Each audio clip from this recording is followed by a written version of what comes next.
सुप्रभात दोस्तों, मैं कृष्ण कुमार सामरिया अभिनव ऑनलाइन क्लासेज रिंगस में आप सबका हृदय से अभिनंदन करता हूं और सत्कार करता हूं और आशा करता हूं कि वैश्विक महामारी के इस दौर में आप स्वस्थ होंगे, व्यस्त होंगे और मंगल कामना करता हूं कि आप अतिशीघ्र इस वैश्विक महामारी से बाहर आएँ और धीरे धीरे आपकी सामान्य जीवनचर्या पुनः शुरू हो। इसी अभिलाषा के साथ में आज आपके समक्ष उपस्थित हुआ हूँ इस YouTube चैनल के माध्यम से हिंदी विषय को लेकर के कुछ सामान्य जानकारियों के साथ। साथियों, कुछ उलझन भरा जीवन इस समय चल रहा है, लेकिन कहते हैं आशावादी दृष्टिकोण व्यक्ति को लक्ष्य की तरफ बढ़ने के लिए प्रेरित करता है। आप आशावादी बने रहें और साथ ही साथ यह अपेक्षा रखें कि आने वाला दौर अपने लिए मांगलिक दौर होगा। हम प्रतियोगिता और प्रतियोगी परीक्षाओं से गुजरेंगे। जिस लक्ष्य को लेकर के हम तैयारियां कर रहे हैं वो लक्ष्य हमें प्राप्त होगा। इस भावना के साथ में अब मैं जैसे ही शुरू हूँ उससे पहले गुजारिश करना चाहूँगा कि आप सब लोग अभिनव ऑनलाइन क्लासेस के प्रति जो अपना प्यार और स्नेह प्रकट कर रहे हैं, उसी श्रृंखला में इस YouTube चैनल को भी अधिक से अधिक सब्सक्राइब करें, शेयर करें, लाइक करें और साथ ही साथ अधिक से अधिक ऑनलाइन क्लासों से जुड़ने की कोशिश करें। साथियों, शुरू करते हैं हम हिंदी विषय को लेकर के कुछ सामान्य जानकारियों को। यद्यपि हिंदी एक ऐसा विषय है जो जिस प्रकार विश्व पटल पर अछूता नहीं है, वैसे आप लोगों से भी दूर नहीं है। आप हिंदी विषय प्रारंभ से लेकर के अब तक इसे पढ़ते आ रहे हैं। ये अपने देश की नहीं अपितु संपूर्ण विश्व की सर्वाधिक बोली जाने वाली भाषाओं में अपना स्थान रखता है और स्थान ही नहीं बल्कि विश्व में प्रथम स्थान के रूप में इसको स्थापित है। पिछले 2015 के दौर से लेकर के 19 तक का जो दौर था, उस दौर में हमने चीन में सर्वाधिक रूप से बोली जाने वाली मंडारिन जो भाषा थी, उस भाषा से भी अव्वल दर्जे पर हम पहुंच चुके हैं और आज हिंदी विभिन्न राष्ट्रों में बहुतायता से बोली जाने वाली भाषा है। और साथियों, इसी श्रृंखला में आज हम हिंदी को लेकर के कुछ सामान्य जानकारियों के साथ में उपस्थित हुए हैं और इस श्रृंखला में कुछ ऐसे पहलुओं, ऐसे बिंदुओं को हम स्पर्श करते हुए आगे बढ़ेंगे, उनके बारे में जानकारी प्राप्त करेंगे जो एक सामान्य परिचर्चा के रूप में जाने जाते हैं, लेकिन प्रतियोगी परीक्षाओं में कहीं ना कहीं ये हमें उपयोगी साबित होते हैं। रीट, पटवार, हायर कोर्ट LDC, इस प्रकार के जो एग्जामिनेशन RPSC के थ्रू या अधीनस्थ बोर्ड के थ्रू जो भी प्रतियोगी परीक्षाएं आयोजित होती हैं, उन सब में आपके लिए उपयोगी साबित होंगे। सबसे पहले बात करते हैं हिंदी को लेकर के। हिंदी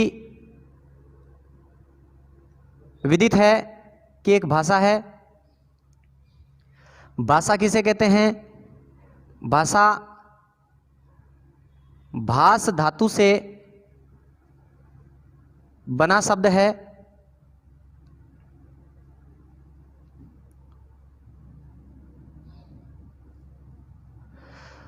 जिसका शाब्दिक अर्थ होता है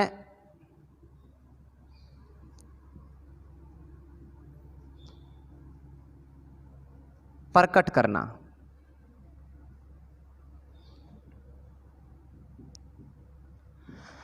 साथियों, भाषा भास धातु से बना एक शब्द है जिसका शाब्दिक अर्थ होता है प्रकट करना। अब बात आती है प्रकट करने से तात्पर्य, तो प्रत्येक प्राणी या मनुष्य अपने मन के भाव और विचारों को प्रकट करता है। भावों और विचारों को प्रकट करने का जो सबसे सरलतम माध्यम होता है, उसे हम भाषा के रूप में जानते हैं। बात की जाए तो प्रत्येक प्राणी की अपनी अलग भाषा होती है। एक जानवर भी बोलता है, मनुष्य भी बोलता है, लेकिन सभ्य मनुष्य की भाषा को हम एक सभ्य भाषा के रूप में जानते हैं। हम एक दूसरे के मन के विचार और भावों को एक दूसरे के सामने प्रकट करते हैं और ये भाव और विचारों का जो पुंज है वही भाषा रूप में जाना जाता है। अगर हम पारिभाषिक रूप में इसको थोड़ा सा प्रकट करना चाहें तो हम कह सकते हैं कि मनुष्य के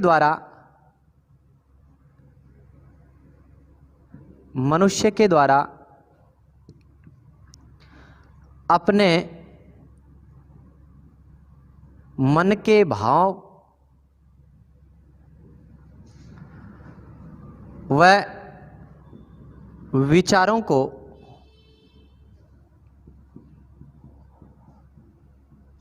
प्रकट करने का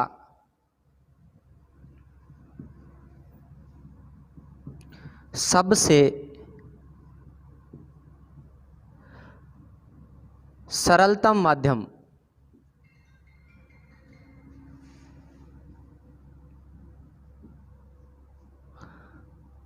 भाषा कहलाता है।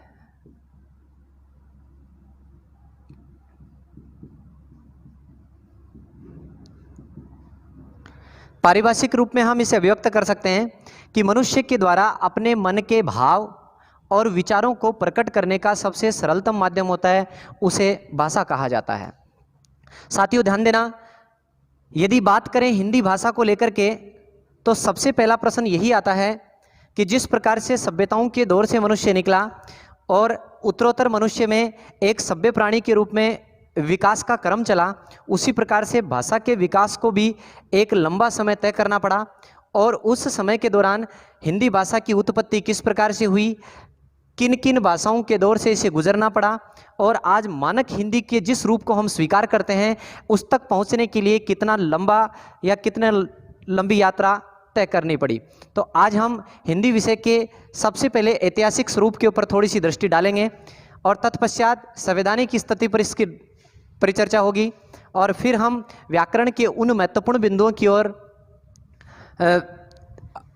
परिचर्चा करेंगे जो अपने पाठ्यक्रम से संबंध रखते हैं। यदि हिंदी के ऐतिहासिक स्वरूप की बात करें, हिंदी के ऐतिहासिक स्वरूप की बात करें तो इसका एक क्रम चला। सबसे पहले मूल भाषा संस्कृत,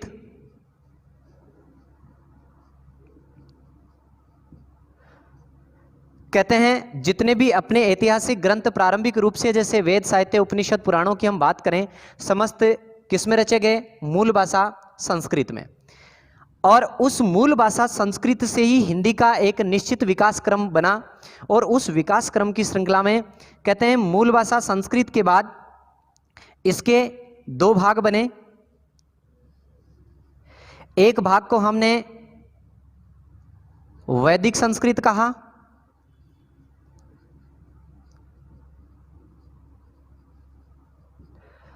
और दूसरे भाग को हमने लौकिक संस्कृत कहा।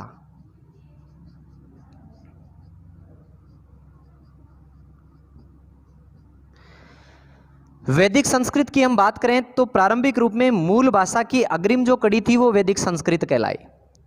हिंदी भाषा के विकास क्रम की प्रथम सीढ़ी मूल भाषा संस्कृत, संस्कृत से वैदिक संस्कृत और लौकिक संस्कृत। ऐसा माना जाता है कि लौकिक संस्कृत के बाद में इसका अगला रूप जो बना उसे हमने पाली भाषा कहा। पाली के बाद में इसका जो रूप बना उसे हमने प्राकृत रूप कहा। प्राकृत के बाद में इसका रूप बना उसे अपभ्रंश कहा। और साथियों अपभ्रंश के बाद में जो रूप बना उसे हमने हिंदी कहा। यह हिंदी के विकास का एक ऐतिहासिक क्रम है। वैदिक संस्कृत, लौकिक संस्कृत, पाली, प्राकृत, अपभ्रंश और हिंदी। इस श्रृंखला के मध्य में एक रूप इसका आया जिसको हमने कहा सौरसेनी। यहां से प्रतियोगी परीक्षा का एक महत्वपूर्ण प्रश्न पुटअप होता है। यदि प्रश्न इस प्रकार से पूछा जाए कि हिंदी भाषा की उत्पत्ति हुई, तो साथियों उसमें सौरसेनी अपभ्रंश इसकी उत्पत्ति का माध्यम माना जाता है। बेसिकली मूल रूप से इसका उत्पत्ति जो हुआ है वो किससे, मूल भाषा संस्कृत से। इसके उस समेकित रूप को विभिन्न प्रकार के माध्यमों से गुजरने के बाद इसमें उत्तरोत्तर सुधार हुआ। वैदिक, लौकिक, पाली, प्राकृत और अपभ्रंश जैसे रूप से परिष्कृत रूप में हिंदी हमें प्राप्त हुई, जिसे आज हम पढ़ते लिखते और समझते हैं। यदि वैदिक संस्कृत की हम बात करें, इसके समय का हम निर्धारण करें, तो ऐसा माना जाता है कि ईसा पूर्व से पहले इसकी प्रक्रिया प्रारंभ हुई। ईसा पूर्व के साथ में इसकी प्रक्रिया प्रारंभ हुई और उसमें सबसे पहले वैदिक संस्कृत का समय निर्धारित किया गया 1500 ईसा पूर्व से लेकर 1000 ईसा पूर्व तक। और ऐसा माना जाता है कि इस दौर में जब वैदिक संस्कृत में साहित्यों की रचना हुई उसमें समय निर्धारित किया गया 1500 ईसा पूर्व से 1000 ईसा पूर्व तक। और ऐसे माना जाता है कि उस दौर में अधिकांशतः वेद, उपनिषद, पुराण आदि साहित्यों की रचना हुई। जो समस्त साहित्य थे वेद, उपनिषद, पुराण वो वैदिक संस्कृत में रचे गए। तत्पश्चात 1000 ईसा पूर्व से 500 ईसा पूर्व तक का जो समय था उस समय को लौकिक संस्कृत का समय माना गया। और कहते हैं कि लौकिक संस्कृत का समय 1000 ईसा पूर्व से 500 ईसा पूर्व तक चला। उसके बाद में पाली जो भाषा थी वो लौकिक संस्कृत का एक परिष्कृत रूप था। और यहाँ तक आते आते हिंदुस्तान की सरजमी के ऊपर बौद्ध धर्म का प्रचार प्रसार शुरू हो गया था। तो पाली जो भाषा थी उसमें अधिकांशतः बौद्ध साहित्य लिखे गए और इसका समय माना गया 500 ईसा पूर्व से 1 ईस्वी तक। बौद्ध साहित्य में भी अधिकांशतः त्रिपिटकों की रचना हुई।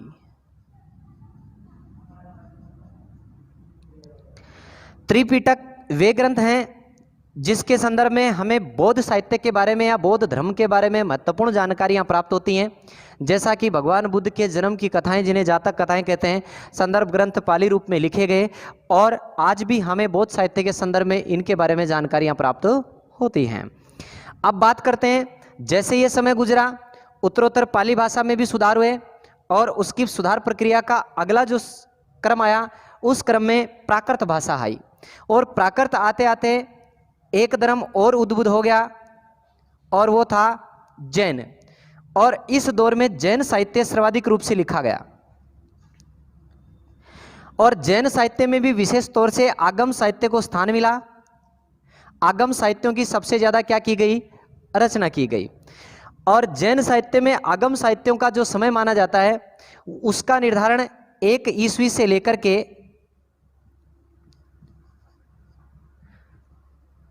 500 ईस्वी तक इसका समय निर्धारित किया गया।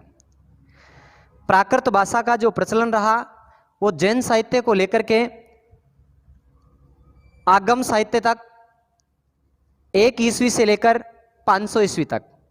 तत्पश्चात इसका अगली जो श्रृंखला आई उसको अपभ्रंश या सोरसेनी कहा, जिसका समय 500 ईस्वी से लेकर 1000 ईस्वी तक निर्धारित किया गया। फिर बात आती है सोरसेनी और अपभ्रंश से जो रूप बना उसको हमने हिंदी कहा। और इस हिंदी का जो समय माना जाता है वो 1000 ईस्वी से वर्तमान समय तक।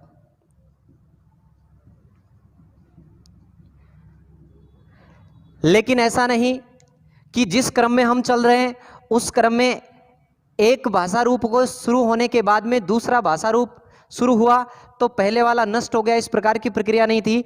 उत्तरोत्तर ये साहित्य बराबर चल रहे हैं, इन भाषाओं का क्रम भी बराबर चल रहा है। जैसे वैदिक संस्कृत, लौकिक संस्कृत, पाली, प्राकृत, अपभ्रंश सभी प्रचलन में हैं, लेकिन धीरे धीरे इनका जो बोलने का, लिखने का जो क्रम था वो कम होने लगा और सुधारवादी रूप में मानक हिंदी का हम क्या करने लगे, प्रयोग करने लगे। और मानक हिंदी का जो हमने प्रयोग किया, इस आधार पर प्रतियोगी परीक्षाओं से संबंधित एक इंपॉर्टेंट प्रश्न बनता है और यह बनता है कि हिंदी का मानक समय माना जाता है, तात्पर्य अर्थ में कि हिंदी का जो मानक समय है वो कब से प्रारंभ हुआ और कब से उसे प्रारंभ माना जाता है। तो ऐसे कहते हैं कि यद्यपि हिंदी का प्रचलन 1000 ईस्वी के लगभग ही शुरू हो गया था, लेकिन उसके साथ साथ अपभ्रंश का सोरसेनी स्वरूप भी क्या था, प्रचलित था। और ये दोनों साथ साथ प्रचलित थे। लेकिन एक समय ऐसा आया कि अपभ्रंश को धीरे धीरे लोगों ने कम करना शुरू कर दिया और परिष्कृत हिंदी जो रूप था उसको स्वीकार करना शुरू कर दिया और यही इसका मानक समय कहलाया। तो इस प्रक्रम तक पहुंचने के लिए लगभग 100 वर्ष का समय लगा। तो ऐसे माना जाता है कि हिंदी का जो मानक समय है वो 1100 ईस्वी के लगभग माना जाता है। प्रतियोगी परीक्षाओं के लिए सबसे इंपॉर्टेंट प्रश्न माना जाता है इस प्रथम श्रृंखला में। तो जिस क्रम में आप देख रहे हैं, स्क्रीनशॉट आप लेना चाहें तो ले सकते हैं।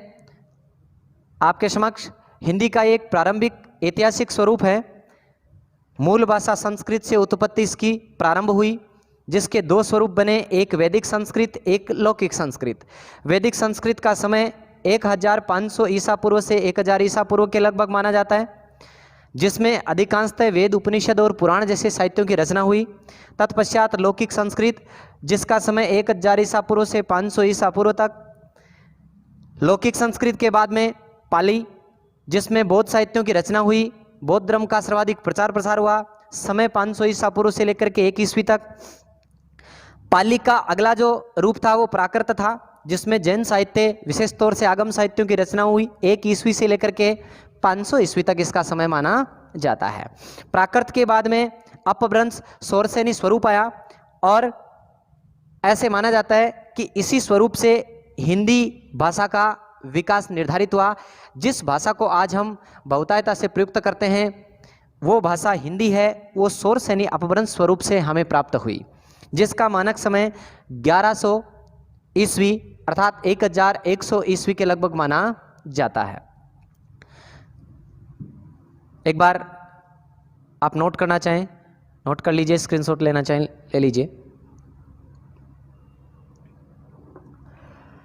अब चलते हैं हिंदी भाषा को लेकर के इसके कुछ एक और ऐतिहासिक स्वरूप के ऊपर बात करते हैं कि हिंदी जो भाषा है इसके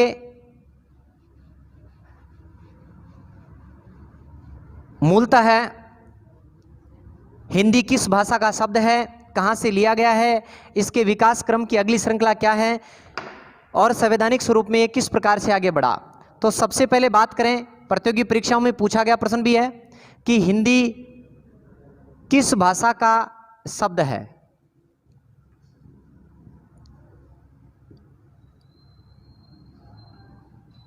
तो साथियों ऐसे माना जाता है कि हिंदी के विकास क्रम के समय हिंदुस्तान की सरजमी पर जितने जातियां यहां पर आई उनमें विशेष तौर से फारस की तरफ से आने वाली जो जातियां थी वो भी हिंदुस्तान में आकर के रची बसी, और कहते हैं कि वे लोग उस समय सैको है बोला करते थे।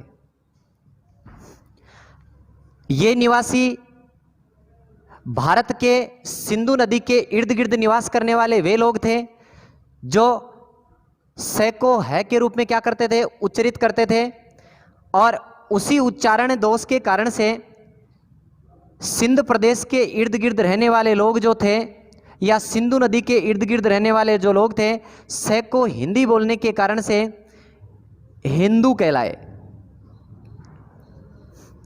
और इन हिंदुओं के द्वारा बोली जाने वाली जो भाषा थी वही हिंदी कहलाई,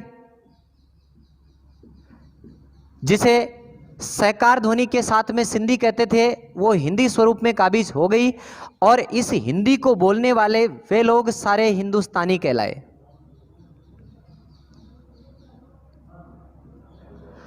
और हिंदुस्तानी कहलाने के तत्पश्चात ऐसे माना जाता है कि हिंदी भाषा का जो शब्द है ये फारसी, पारसी या ईरानी भाषा से या ईरानी भाषा का है। यदि प्रश्न पुटअप किया जाए तो कि हिंदी किस भाषा का शब्द है, तो आंसर होगा फारसी, पारसी या ईरानी। विकल्प में यदि तीनों दिए हों, एक विकल्प इनमें से कोई नहीं हो तो जाहिर सी बात है, या उपयुक्त सभी हो तो उपयुक्त सभी के दौरान लिखना है उपयुक्त सभी फारसी, पारसी और ईरानी। इन तीनों शब्दों को उच्चारित करने वाले यहाँ के रहने वाले लोग सैको हकार के रूप में बोलते थे और यही हकार सिंधु नदी के इर्द गिर्द रहने वाले लोगों के द्वारा प्रयुक्त किया जाता था और सिंधु नदी के इर्द गिर्द रहने वाले लोगों को हिंदू कहते थे। और हिंदू जो लोग थे वही हिंदी भाषा बोलने लगे और उसी रूप में इसको स्वीकार कर लिया गया हिंदुस्तानी के रूप में। और आज भी हम हिंदुस्तान को हिंदुस्तान ही नहीं हिंद प्रदेश के रूप में भी क्या करते हैं, जानते हैं। इस ऐतिहासिक परिप्रेक्ष्य के दौर से निकलने के तत्पश्चात अगली श्रृंखला में हम बात करेंगे हिंदी के संवैधानिक स्वरूप को लेकर के, कि हिंदी का जो विकास क्रम था संवैधानिक आधार पर किस प्रकार से हुआ, कैसे संविधान में इसको स्थान प्राप्त हुआ। इन समस्त परिचर्चाओं के साथ में फिर से अगली श्रृंखला में हम जुड़ने की कोशिश करेंगे। आशा ही नहीं, पूरे विश्वास के साथ में कि आप अभिनव ऑनलाइन क्लासेज के इस यूट्यूब चैनल से जुड़ रहे होंगे और बराबर आप जुड़कर इसे लाइक करें, शेयर करें, सब्सक्राइब करें। आप सबकी स्वच्छता की कामना के साथ में, स्वस्थता की कामना के साथ में मैं पुनः आपका हार्दिक अभिनंदन करता हूं और आशा करता हूं कि आप इस भयावह दौर में अपने आप को सुरक्षित रखेंगे, मस्त रहेंगे, व्यस्त रहेंगे और स्वस्थ रहेंगे। धन्यवाद।